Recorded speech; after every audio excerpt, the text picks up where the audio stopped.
grateful for you to join me because I've known you for so long, and to be honest with you, I was actually so scared to reach out to you until one day a couple of years ago, you're the one that reached out to me and you said, Natalia, why don't we just say hello to each other, right?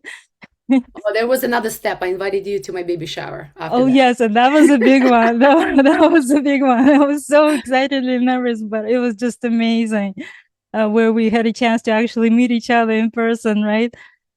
So I wanted to share with you, with people that are listening right now, a little bit about Maryna because her journey and her adventures and her involvement in business is just admirable, Maryna. So she's a PhD, CFE. Uh, she's really incredible in the business world. She's a franchise leader, a co-founder of Aspire Me Group, motivational speaker, a multi-unit franchisee with Aroma Joe's. It's breathtaking. But she also, by the way, has been named a MaineBiz Outstanding Woman in Business 2025 and Propel Entrepreneur of the Year of 2026. And beyond her professional success, she is a proud mother of three beautiful daughters. So, Maryna, thank you so much for joining us today. We're so grateful. Natasha, we're going to lose people if you continue read my biography. I think from everybody who joined, we're just going to get some yawning and moved on. It is great to have all the recognition, but I always tell people I'm just a person the same as everybody else because I got recognized. It doesn't mean I'm any different than people that join us today. Well, there's so many other women and men in the world that just as inspiring as I am to many people, but I try to bring it down, not to discourage people from getting any certification, any degrees, just to tell people no matter who they are, including presidents of the United States and many other countries, they're still people. So let's bring it down a notch. So I'm just wanting to tell people I'm just a regular person, two eyes, two arms, two legs, no different than anyone who join us or many Yeah. people around the world. Wow, you're so kind. This is incredible. I love it. So why don't we just jump into the questions then? So, the first question actually comes from me because your story of helping building this Aroma Joe brand is amazing. It starts from one small coffee shop in Maine in 2000. Now it grew to over 100 of different franchises, all over across the East Coast. So that growth is totally inspiring. So, would you be able to share with us the moment when you kind of decided that, hey, I'd like to be involved in this, and I'd like to take a step in that role of building this Aroma Joe empire? Or you know the answer because you asked me that question, right? But for everybody who is listening, I would say I did not look for Aroma Joe's. Aroma Joe's found me.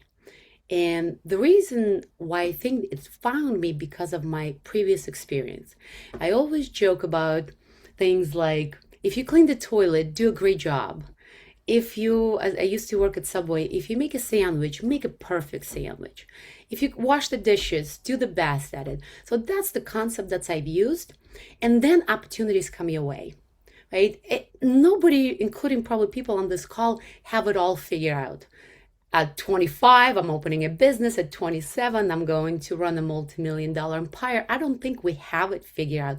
We just take opportunities as we go.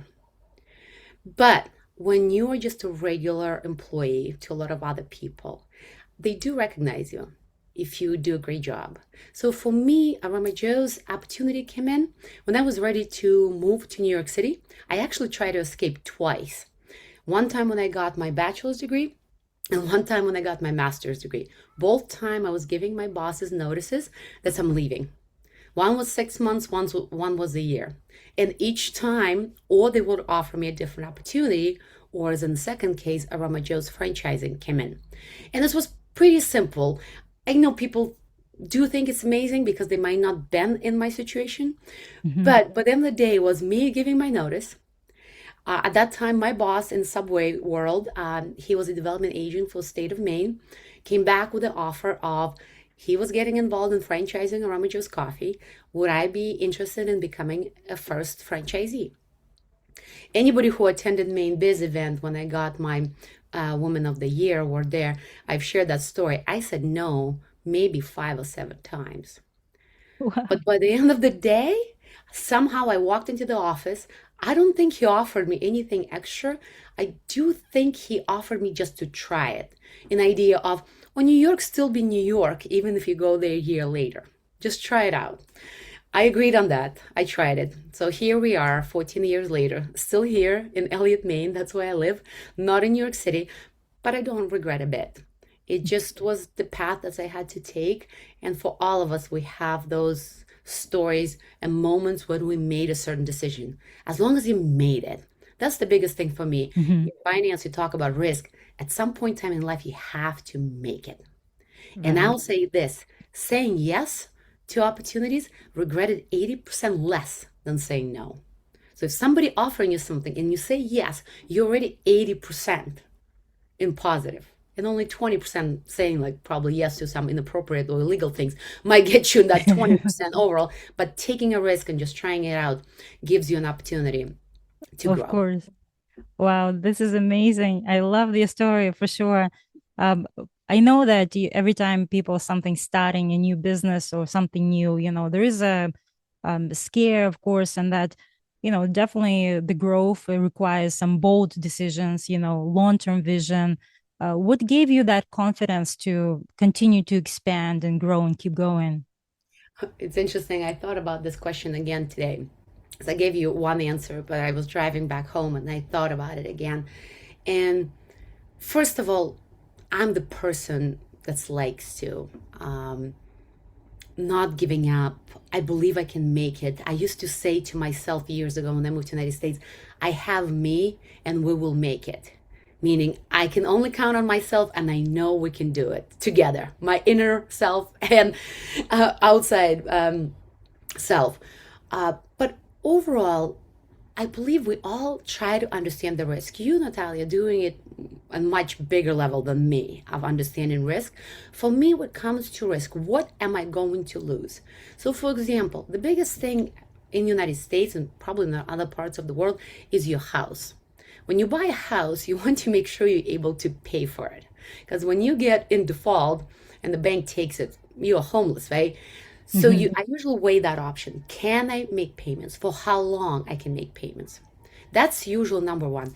With the food options, my husband's a great cook, so we can cook very cheap meals. So as long as we can pay for the house, electricity, internet, then I'm able to make a risk. And that's what I usually talk to myself. What is on the line for me right now? So if I make an investment, if I open another Aroma Joe's, if I open another consulting firm, what is the risk? But not every little thing.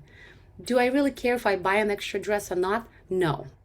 Um, Extra shoes? No. Fancy dinner restaurant? No, that's not a risk for me. But just having a home for my family, having a vehicle to get to work and back, that's a fundamental that's we trying to protect. And again, don't get me wrong, I understand the clean water Hmm. and food and basic needs of the Maslow hierarchy of needs. But as long as I talk to myself, so okay, those things are protected. I have enough to pay my mortgage for the next year. I saved up. Okay, I know I have a little bit small sandbox to play. Right. Hopefully, I answered your question, but that's what came to mind. Maybe a little bit different what I gave you earlier. Just massaging that particular question today. Yes, absolutely. No, that's totally fair.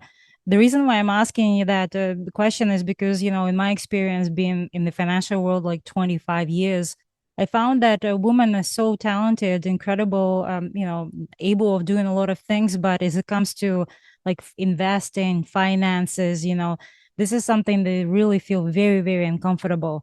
And the other bias that some women have is, they really want to wait till they know everything, like perfection, right? Before they jump in. Okay, I'll just do this and I'll just be perfect, right?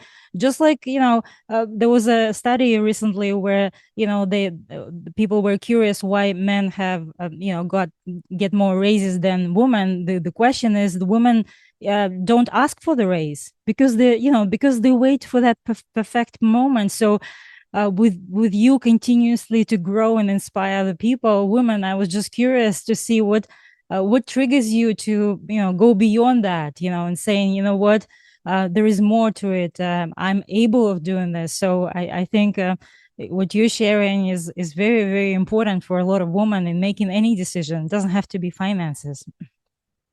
Natalia, the reason why I was laughing probably extremely hard just like 30 seconds ago as you were talking, I just actually went through training, and the biggest takeaway was perfection kills the progress. And I'm guilty of that too. I'm Everybody, guilty of yeah. that. And one of the things I've shared in some other interviews, podcasts, that I worked through my Subway career from marketing assistant to marketing manager to marketing director to director of R&D and marketing for Subway Maine, never got a raise. The reason why I didn't get a raise because the company at that time did not have money, and I told them as long as they gave me more responsibility and a title, I'll do it. When I would come home and tell my husband, hey, I got promoted, and he would say, what is the financial benefit? I would say there is none. He thought I was crazy. I think years later he can see what I was doing. Just Hmm. remember, I'm a foreigner in a different country, learning the language, learning the culture. You can relate to that, of course. But for me, it was so important to learn, and I knew the cost. Meaning, I was going to school too, where I'm paying money, and that's why I negotiated with the company to pay for my schooling. So one thing I did, you cannot give me a raise, pay for school. And that's one of the things I negotiated. For my marketing assistant job, when I got offered, I was so proud of myself coming home and said, honey, that's to my husband, you would not believe it. I negotiated a cell phone that they will cover my cell phone bill. I was so proud of myself asking for something very little. So to address the perfection, you have to have a conversation with yourself. There's a great concept of Six Sigma that talks about if 6 times, so 6 people only attempt to do 80% of the work, and there's a team involved, 5, 6 people later, it's 100% delivered. So progress needs to kill perfection. What I mean by that, I told you earlier, I love to give examples. I had to review all the leases for my Aroma Joe's locations. I was dragging my feet. Hmm. I can just, now with AI, it's a little bit easier, but back in the days, I'm like, 70 pages each, multiplied by number of locations. It's like nights of reviewing leases, right? And then I went through another training and said, do 80%. Do 80% and push the task to someone else on your team. I got on the plane from that training. It's a 2-hour flight from Chicago to Boston. I reviewed all the leases at 80% capacity. Meaning, what I mean by that, I told my finance director, please review the terms. I looked at the leases, what we're responsible for, what the other party is responsible for. But you just look to make sure that the terms, how much we pay for the lease, is aligned with the previous leases. That's all. 2 hours, and I procrastinated for over 2 weeks. So Yeah. perfection supports procrastination and kills progress. And I hope people recognize that. And don't be harsh on yourself. When you make a mistake, especially the young entrepreneur, do not be so hard on yourself. You're going to make mistakes. Some of them could be avoided. And when you repeat them over and over again, I do think you have to really ask yourself why they keep happening. What I need to do different, right? Because the Hmm. same result tell you that you are insane. And I don't think people on this call and that's going to listen are insane. They want to improve their life. So you have to get a different outcome. So what are we going to change in the process to make sure we don't make mistake?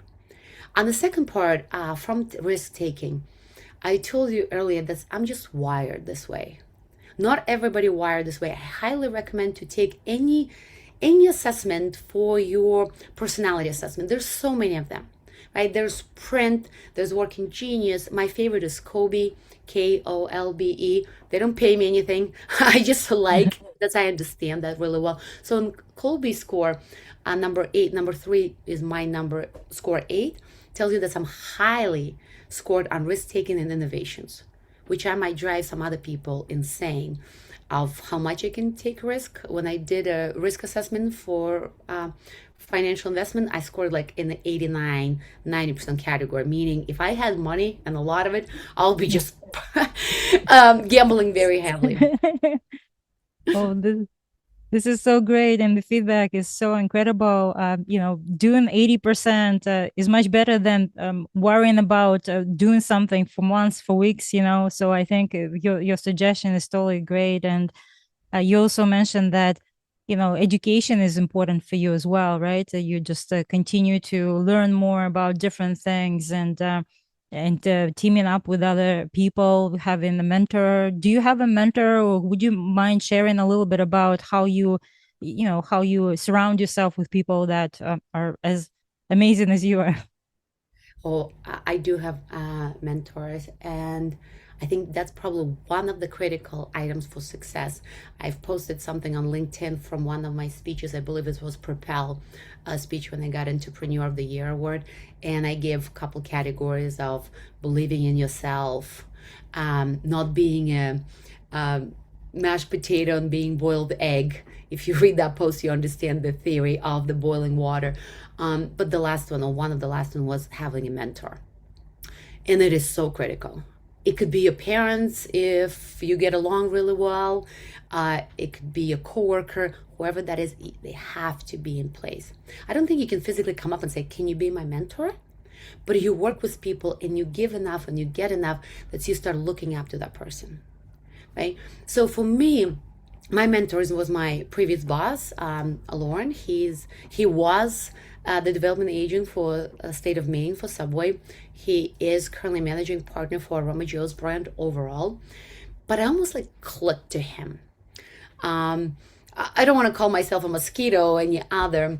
Um, Something that gets on you and just drinks your blood or doesn't leave you. But um, in a way, one of the things that's worked out when I was getting my master's degree, my office was in Portland, and I was driving to Brunswick. Southern Hampshire University used to have a campus in Brunswick, so I would go like 30, 40 minutes north, and then I will drive 2 hours back to Elliott, Maine.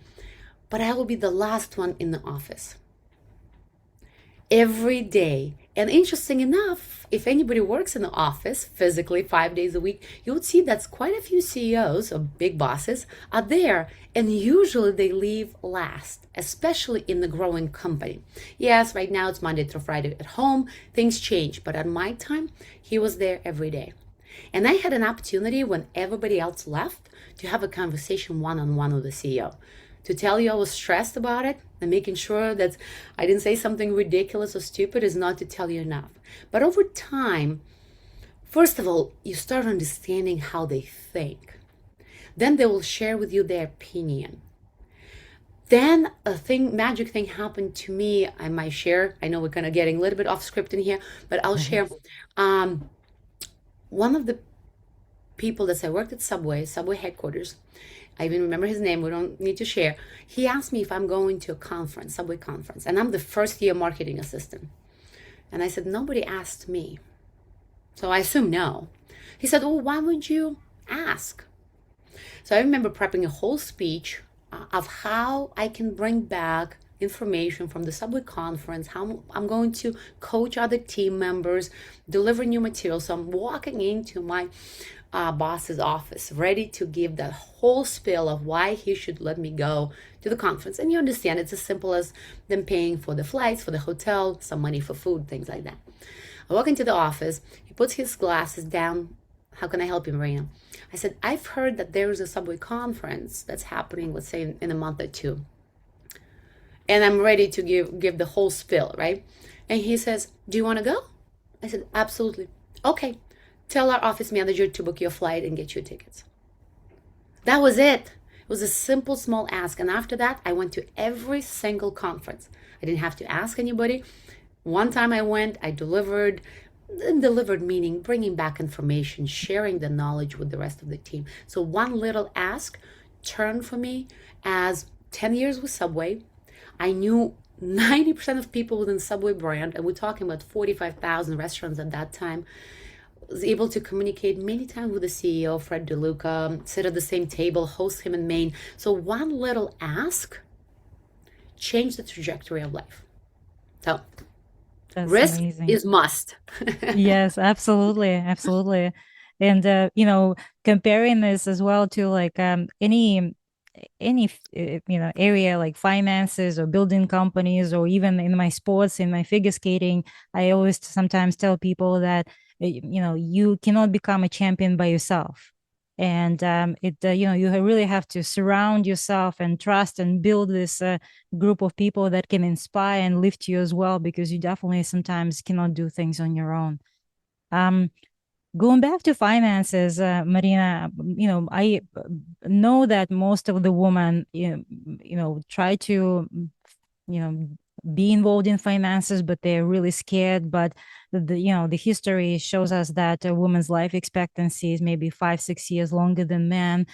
And according to some studies, maybe there is a very high probability, almost like 90%, that women will be in control of their finances at some point in the future. Yet they're very, most of the women very concerned about finances, very nervous about investing, and some of them, most of them, actually delegate those decisions to their spouse or significant other. Would you be open to share with us, what do you do to keep that balance of financial decision making in your family? I'm going to sidetrack just for a second to give you a story. When I moved to the United States, it would be 19 years ago. My husband and I tried to do a separate finances. So he had his own, I had my own. We had certain bills that we shared, who paid for what. And maybe a year in, I got a bill from American Express, and I remind you, so many years ago. It was close to $3,000. And of course, 24% interest on whatever was spent. So comes to find out, my husband couldn't contribute as we agreed to. So he opened a credit card and he was tapping into some money for groceries, for gas, and of course, not able to pay it in full. I don't have to give you all the details, but I remember where I was, even to what I was wearing when I got that bill, how stressful that was for me. Of course. $3,000 today is a good chunk of money. Think about 17, 18 years ago. $3,000, it was for me probably to save up over a year to work to save up after all the bills, just to give the perspective on it. I remember just grabbing the biggest scissors I had from the kitchen and just cutting the credit card. And I said, no, that's not going to work this way. We're going to have it together. I'm going to take the control. And I took the control ever since. To the point that I would tell him we had no money. So when he wanted to buy work lunches, I said, there's a canned food, go to your mom's house, borrow some canned green beans. He likes those, cannot stand them, but he loves them. So I said, take those ones. But then 2 months later, I would bring him buy a new couch for the living room. And he says to me, I thought we didn't have money. I said, we didn't have money for what you were asking for. I was saving money for a couch. So we had different opinions on how we maneuver. Again, we were 20 and 21 years of age, so very young, right? So for me, I felt like I didn't have an option. I naturally come better at controlling money and understanding the payments and systems and saying no to myself. But if there are women out there that rely on their husbands, and I'm not saying even make money, but just making all the transactions and payments, the biggest thing for you is to have visibility into it. Able to understand what being paid for, how much, what is your monthly budget, or how much money do you need to pay for it? Because I've seen this before, especially in my Belarusian, Russian-speaking community, where wives are not involved, and then somehow they get divorced, and there's no money. The husband or significant other maneuvered the money out of the bank accounts, and it's hard to trace. So the biggest thing for you, if you're not involved, first of all, understand if you're living within your needs. What I mean by that, some husbands and wives in some cases scared to tell their significant others that we need to slow down on the expenses. Biggest thing for me, all the credit cards need to be paid at max, so meaning no balances. And if there's a month that they cannot make the full payment, there's a reduction of expenditure of the following month. I'm talking about personal. Business is very different. I tell my kids, my husband, that the banks own everything, what I'm wearing, my soul, everything on me, just because it's finance and collateral is over and over again. But I'm not as stressing about business, we do generate cash every single day, and we do projected cash flows for the business. You should do it at home too. How much cash I'm going to have in the next 6 months, and what I'm spending now, is it aligning whether I'm going to make it? And as you know, it's life is not perfect. One month you think, finally, I'm going to save up a little bit of money, and your car breaks down, and you Hmm. need a new HVAC system or cooling system at your house. You get flooded. There's insurance there, but overall, there's always something. Hmm. And my grandma taught me all the time. She didn't have her money in the bank; she had it under the pillow. But I'm not suggesting have it under the pillow, but always have a safety net that you can maneuver. And I believe you, Natalia, teach really well of how much money do you need if you get laid off, if the business got burned down and you have no cash coming in. So financial advisors usually provide that information to you, try to calculate that with you, so you are not going to fall short. And you know really well, if you get laid off and to get another job, it's not an overnight process. Even if you know people, even if you get a job offer tomorrow, it still takes 2 to 4 weeks to see your first paycheck. And if you don't have any cash to maneuver with, you could be behind. So I'll stop there. No, that's incredible. And I'm so glad that you're sharing with other people that women can be involved in finances and they should.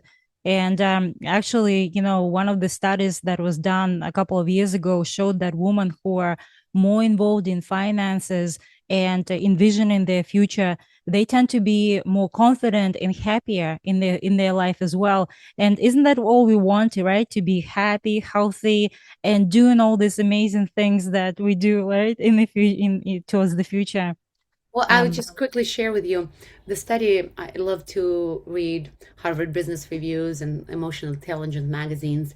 And one of the recent ones, as I was prepping to meet with you, one of the studies shows that it's not, I do think a lot of people think that we like to control, but it's not the control, it's the clarity that we're looking for.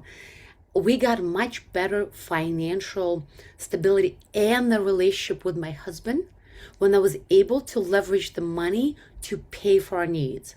When you're no longer stressing of how you're making that loan payment, you're making enough. If you don't, how often do you look at your bank account, right? When you stop looking, when you physically stop looking, I'm not saying don't look at all, but you're not mhm, stressing every day.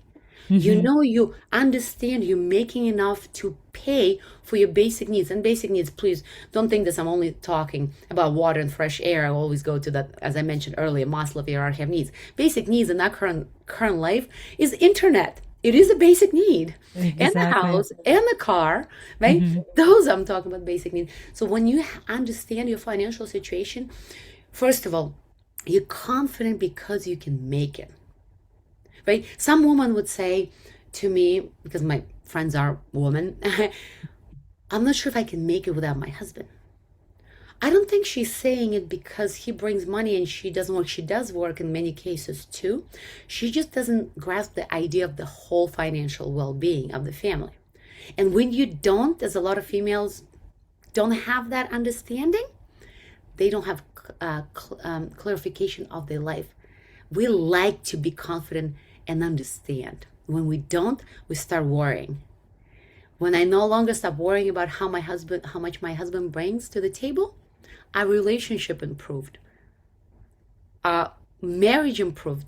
I'm not saying you can buy your marriage with money, but when you have less worries and more clarity, you don't have to stress as much. As a result, you don't have to yell at your kids. You don't have to snap at your husband. So Mhm. some of those pieces come as the calmness to you if you figure those areas out. Hopefully that makes sense. Well, well, absolutely, Marina, because as it comes to when I'm, practicing the concept of holistic and number approach to my clients, I found that women actually are better investors when they know the purpose of the money. So once confirm or figure out or envisioned it or realized why you're doing what you're doing, I also found that people tend to invest better and more confident as it comes to, finances. So totally everything that you're sharing is so exciting and refreshing and definitely resonates with a lot of women, for sure. Um, so our last question, I don't know how we're doing on time, but I would like to ask you one more more question, which really comes from a woman in finances group. You know, many of the women that I work with, they are involved in philanthropy, charitable organizations, making this world a beautiful place. Actually, surprisingly, not surprisingly, but women contribute to charities 40% more than men. So which is understandably so.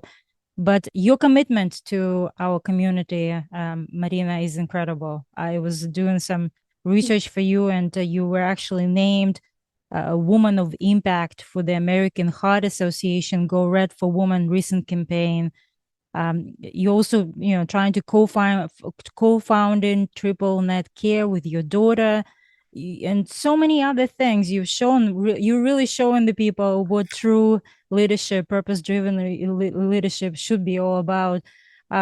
With that in mind, would you mind sharing with us and our listeners what projects you're kind of currently involved in, and what really like makes you continue that passion, for everything you're doing? And I'm really grateful, and we appreciate everything you do for our community. Thank you. Well, first of all, in moving into United States as a foreigner and getting a second home in the United States, and my family here, my husband, my kids, I don't want to say I owe it to the country, but I should do it for a country that's gave me a second home out of respect. Um, do some people move into this country not to impact it in a positive way, and I don't align with it.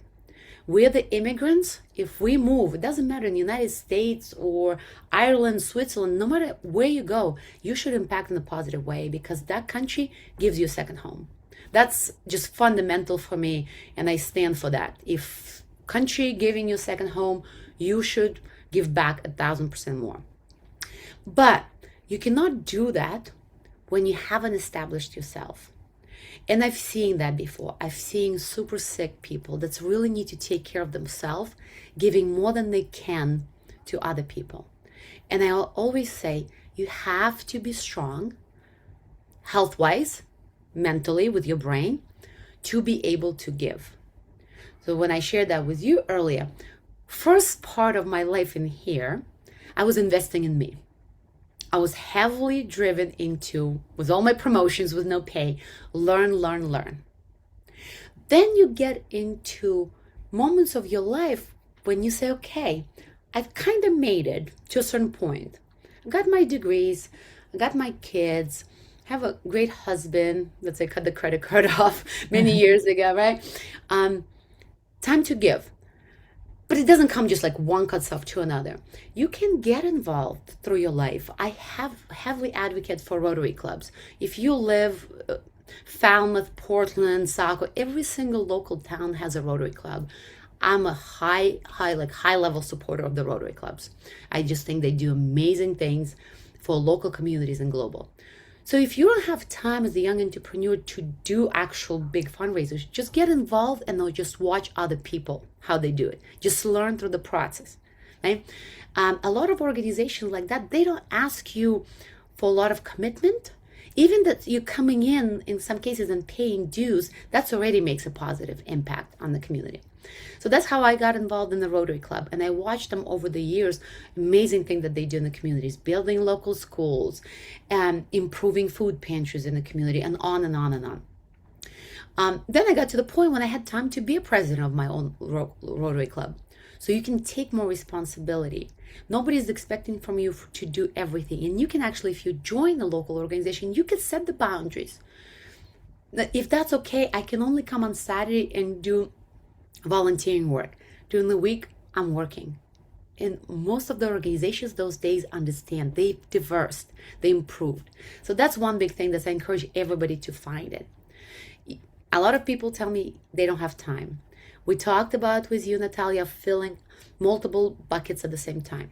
So my way, how I got involved early enough in volunteering work, I brought my family with me. So it was my family time on Saturday morning. At that time, I had two daughters. So two daughters, my husband, and myself. And we did some weeding in Kittery Circle or clean up the beach. So do something else. Bring your friends with you. So it's your friends' time. You go do something in the community, and then you go get lunch. Bring your coworkers with you, do something. Try to overlap the buckets because individually, family, friends, coworkers, yourself, you cannot fill it one at a time. So you have to stack it up.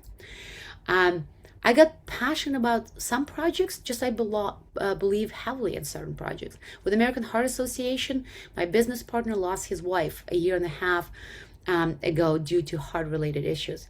I felt so deeply for the cause that I agreed to be the woman of impact. I fundraised every night in 6 months period. I drove myself crazy. Who else can I ask? You've probably seen Natalia, my posts on social media. Who else can I ask? How can I do it? So I kept fundraising. But you don't have to do it all. Just find the organization that you're aligned with.